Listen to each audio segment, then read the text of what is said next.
Hello LLB students, how are you? I hope you are fine. I am fine also.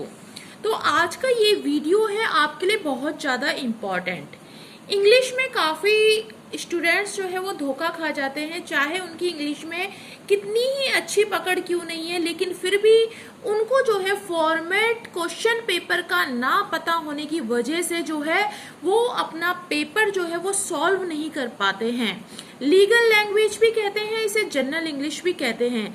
आज मैं आपको इतने important questions बताऊंगी, उससे बाहर आपका पेपर आ ही नहीं सकता बिल्कुल भी। जो फॉर्मेट मैं आपको बताऊंगी वो आप ये लगा लीजिए 15-20 साल से सिर्फ वही फॉर्मेट में, उसी फॉर्मेट में क्वेश्चंस दिए जा रहे हैं। अगर आप मेरे कहने से एक बार इस वीडियो को लास्ट तक देखिए, अगर आप इस तरीके से प्रिपरेशन कर दोगे ना तो यकीन मानिए आपके जो है 70 to 75 नंबर आपके कहीं नहीं गए। ठीक है, अब मैं आपको कुछ इंपॉर्टेंट क्वेश्चंस भी बताऊंगी, उसमें से भी आपको प्रिपरेशन करनी है। ठीक है, इंग्लिश में।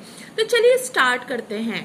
भाई सबसे पहले जो आपका क्वेश्चन आता है लीगल लैंग्वेज में।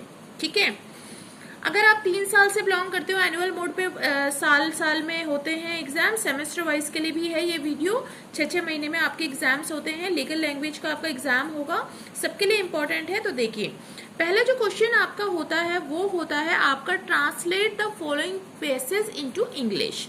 ठीक है, इसको चाहे आप तो नोट डाउन कर लेना। एक आपको ना पैसेज दिया होगा, ठीक है, वो हिंदी में आपको लिखा होगा क्वेश्चन पेपर में, उसको आपको इंग्लिश में कन्वर्ट करना पड़ेगा। अब देखिए हूबहू मैं आपको पैसेज तो नहीं बता सकती हूँ ना, क्या पता वो आए क्या पता ना आए, क्योंकि जितना भी मैंने स्टडी की है इसके ऊपर पैसेज कहीं से भी उठा के दे दिया जाता है। ठीक है, वो आपको उसकी इंग्लिश बनानी पड़ेगी लीगल लैंग्वेज को मद्देनजर रखते हुए। ये नहीं है कि कोई लाल पीली भाषा में इंग्लिश में लिख दिया है, लीगल लैंग्वेज के लिए अलग वर्ड्स होते हैं, उनको उसमें यूज करना है। ठीक है, तो आपके पास गाइड है, लीगल लैंग्वेज की गाइड होगी, या कोई भी की लगा लो, कुछ भी है। अगर आपके पास कोई भी मटेरियल है जो लीगल लैंग्वेज से रिलेटेड है, उसमें आप देखिए पैसेजेस दे रखे होंगे, उनको आप पढ़िए। मे भी उसमें से भी आता है, 50 to 60% उसी में से ही आता है। ठीक है, तो आप उनको देखिए, आपको आइडिया हो जाएगा। दूसरा क्वेश्चन आपका, ये क्वेश्चन आपका कितने नंबर का है? 10 नंबर का। आपने हिंदी दे रखी है, आपको इंग्लिश में कन्वर्ट कर देना है और आपके 10 नंबर आ जाएंगे। 10 नंबर का क्वेश्चन है मतलब।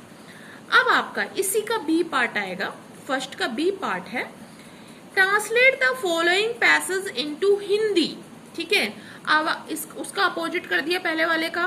ठीक है, अब आपको यहाँ पे दे रखी होगी इंग्लिश, और इंग्लिश को आपको किस में कन्वर्ट करना है? आपको हिंदी में कन्वर्ट करना है। इंग्लिश दे रखी है, आपको इंग्लिश की हिंदी बतानी है, लिखनी है। ठीक है, प्रॉपर। ठीक है, ये भी 10 नंबर का हो गया आपका। यूनिट 1 का आपको मैंने बता दिया, यूनिट 1 में ए और बी सेक्शन में ये दोनों आएंगे, 10-10 नंबर के दोनों क्वेश्चन है। चाहो तो इसको नोट डाउन कर लो, सेम टू सेम ऐसा ही क्वेश्चन पेपर आएगा आपका इंग्लिश का। ठीक है, अब आपका यूनिट नंबर 2 में पहुंच जाते हैं। टोटल आपके देखिए मैं बता देती हूँ, आपके टोटल आपके जो क्वेश्चंस हैं वो 5 क्वेश्चंस हैं। ठीक है, अब यूनिट नंबर 2 में सेकंड क्वेश्चन का ए पार्ट, इसमें दे रखा है give the meaning of any 5 words in Hindi and make sentence in English. ठीक है, किन्हीं 5 शब्दों का हिंदी में आपको अर्थ बताना है, हिंदी में। ठीक है, उसका मीनिंग बताना है और उसके इंग्लिश में उसके वाक्य बनाने यानी कि सेंटेंस बनाने हैं आपको।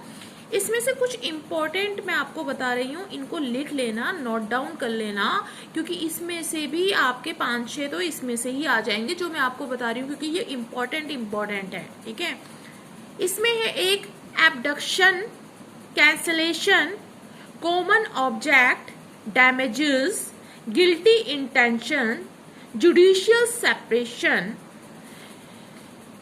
Juvenile negligent, obligation, partner. ठीक है, और भी बता देती हूँ मैं आपको ताकि आप सबको याद कर लो। अडल्ट्री, सेशन, डिकीज्ड, रैटिफिकेशन, वेस्टर्ड, प्रीजरी, प्रीइम्पशन, स्टेटस क्यो। ठीक है, इन क्वेश्चन पेपर्स का मैं आपको लिंक भी देने वाली हूँ, देख लीजिएगा डिस्क्रिप्शन बॉक्स में, या मैंने एक दूसरा वीडियो बनाया है उसका मैं आपको जो है लिंक दे दूंगी। तो ये वर्ड मीनिंग आपको क्या करना है, अंग्रेजी में वाक्य बनाना है और हिंदी में इसका अर्थ लिखना है। क्लियर। इसी का बी सेक्शन, ये 10 नंबर का है जो ऊपर वाला मैंने आपको बताया। इसका बी सेक्शन है give the meaning of any 5 words in English and make sentence in Hindi. उसी का अपोजिट है, आपको किन्हीं 5 शब्दों का अंग्रेजी में अर्थ बताना है और हिंदी में वाक्य बनाने हैं। इसमें देखिए हिंदी में लिखा हुआ है कारागार, पात्रता, उत्तराधिकार, बहुविवाह, दुरीपसंधि, अभिरक्षक, पट्टा, व्यादेश, जंगम, संविदा, भंग। और बता देती हूँ आपको, सब ये आप लर्न कर लेना, आपके नंबर आ जाएंगे अच्छे। ठीक है। आपका उपशमन, सह अपराधी, सबूत का भार, समीक्षित हित, मृत्यकालीन कथन, बेदखल, अंतर्भिवाची, आपराधिक दुर्विनियोग। ठीक है, ये भी 10 नंबर का है। तो अभी तक मैंने आपको 40 नंबर के इम्पोर्टेंट क्वेश्चंस बता दिए, 2 पैसेज वाले और 2 ये Hindi to English, English to Hindi sentence बनानी है। अब आपका नेक्स्ट यूनिट में आ जाइए, यूनिट 3 में बहुत इंपॉर्टेंट है और सबसे ज्यादा मार्क्स का भी यही है। यूनिट नंबर 3 एस्से। एस्से तो आता ही आता है, ये जो फॉर्मेट बता रही हूँ ना इसी फॉर्मेट में आएंगे आपके क्वेश्चन, देख लेना। अगर नहीं आएंगे तो आप बोलना, आप अनसब्सक्राइब कर सकते हो, बट अभी आपको मैं बता रही हूँ ना इसी तरीके का आपका क्वेश्चन पेपर आएगा। आपका जो है इसमें एस्से 20 नंबर का आता है। ठीक है, इसमें जरूरी नहीं है कि आपको इंग्लिश, अगर आप इंग्लिश में वीक हो तो आप हिंदी में भी इसे लिख सकते हो, कोई बाउंडेशन नहीं है, हिंदी में भी ऐसे लिख सकते हो। ठीक है। Write an essay on any one of the following topics in English और हिंदी। निम्नलिखित में से किसी एक पर अंग्रेजी या हिंदी में निबंध लिखिए। देखिए, फ्रीडम ऑफ जुडिशियरी, इसको हिंदी में बोलते हैं न्यायपालिका की स्वतंत्रता। लीगल एड, विधिक सहायता।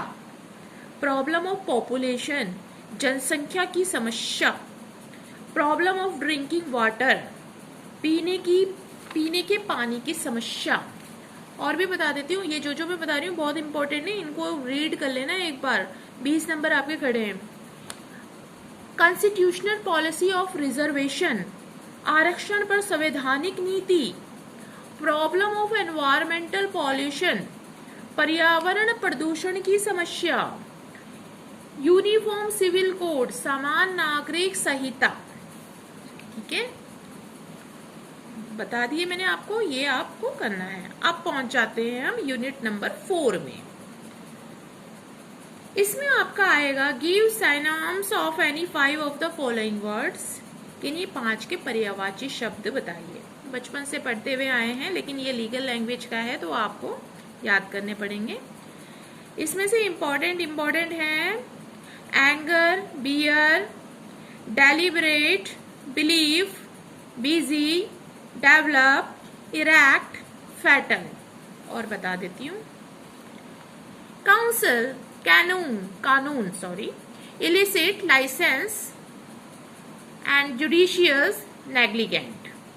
ठीक है, तो इनमें से आपको क्या करना है, पर्यायवाची शब्द बनाने हैं और आपका ये जो है 5 नंबर का है।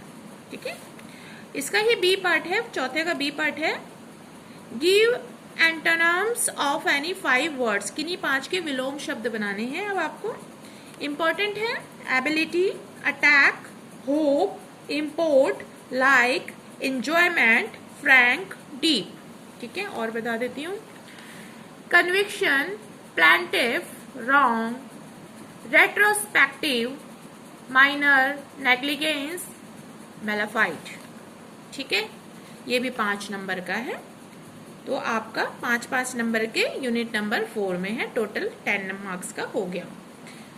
आपको मैंने अभी तक कितने मार्क्स का बता दिया, 10, 20, 40 एंड 50 मार्क्स का क्लियर। अब मैं आपको नेक्स्ट बता देती हूँ।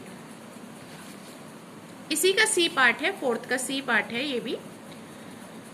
Correct any 5 of the following sentence. आपको करेक्ट करने हैं सेंटेंस। जैसे कि अभी लास्ट क्वेश्चन पेपर में आया था, Rahul beat him by a stick. इसमें कहाँ पे मिस्टेक है आपको देखना है, ठीक है। ये तो कहीं से भी उठा के दे देंगे, तो आपको इरर्स पे पकड़ होनी चाहिए ग्रामर में कि कहाँ पे सेंटेंस में गलती की गई है। ये आपका 5 नंबर का आएगा। फोर्थ का डी पार्ट, या फिर देखिए यहाँ पे थोड़ा सा ट्विस्ट है, थोड़ा सा डिफरेंट आ सकता है। जो ये चौथे का सी है, फोर्थ के सी में 2018 में कुछ और क्वेश्चन दिया गया था। Right one word substitution of any 5 of the following. या तो सब्स्टिट्यूशन आ जाएगा या फिर आपको करेक्ट करने के लिए सेंटेंस दे दिया जाएगा। दोनों 5 नंबर के हैं, ठीक है। तो ये दोनों आपको देखना है, दोनों में से कोई भी आ सकता है। अब डी पार्ट, फोर्थ का डी पार्ट ABCD, ठीक है। इसमें 4 पार्ट दे रखे हैं फोर्थ के। डी पार्ट में write word of any 5 of the following as indicated. किन्हीं 5 के निर्देशानुसार शब्द बताइए, ठीक है। तो इसमें जैसे कि आपको बताना है, इसमें दे रखा है एडवाइज नाउन, ब्रैकेट में लिखा हुआ है, choice verb, dull noun, pride adjective, dole verb, proof noun, leave noun, float adjective, ठीक है।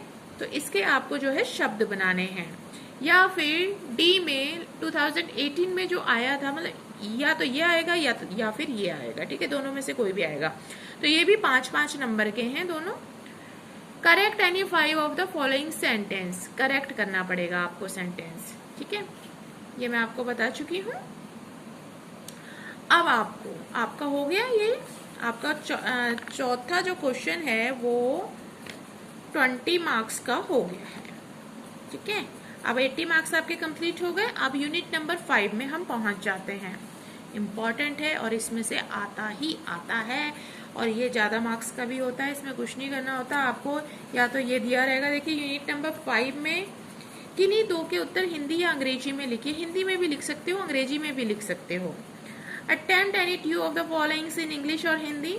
Draft a gift deed.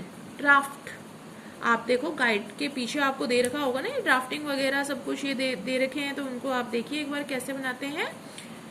और इसको हिंदी में बोलते हैं उपहार प्रपत्र बनाइए, ठीक है। छोटा सा होता है, इसको पॉइंट टू पॉइंट आप देख लेना। फिफ्थ का बी है, write an affidavit before the court of law of for condoning delay in filing application. Hindi में है, विधि न्यायालय के समक्ष प्रार्थना पत्र दाखिल करने में हुई देरी के लिए एक शपथ पत्र लिखना है, यानी एफिडेविट आपको तैयार करना है। एफिडेविट जानते हैं ना, एफिडेविट देख लेना अपनी बुक्स में, एफिडेविट का फॉर्मेट क्या है, उस अकॉर्डिंग आपको एफिडेविट बनाना है, ठीक है। 2 करने हैं, 3 दे रखे हैं, ABC, फिफ्थ के सी भी दे रखा है।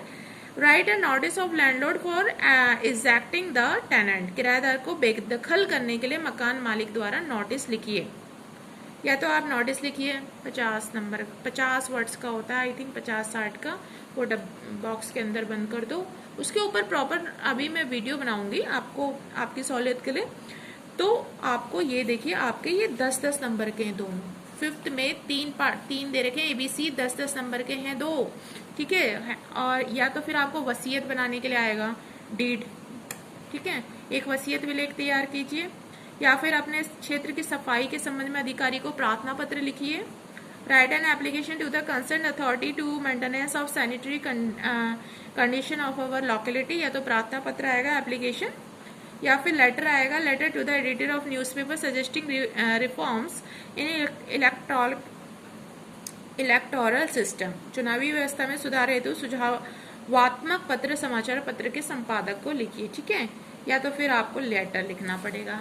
अब मैंने जो भी आपको बताया है ये मेरा टोटल हो गया 100 मार्क्स का, ठीक है। आई होप आपको सब कुछ समझ में आ गया होगा बच्चों।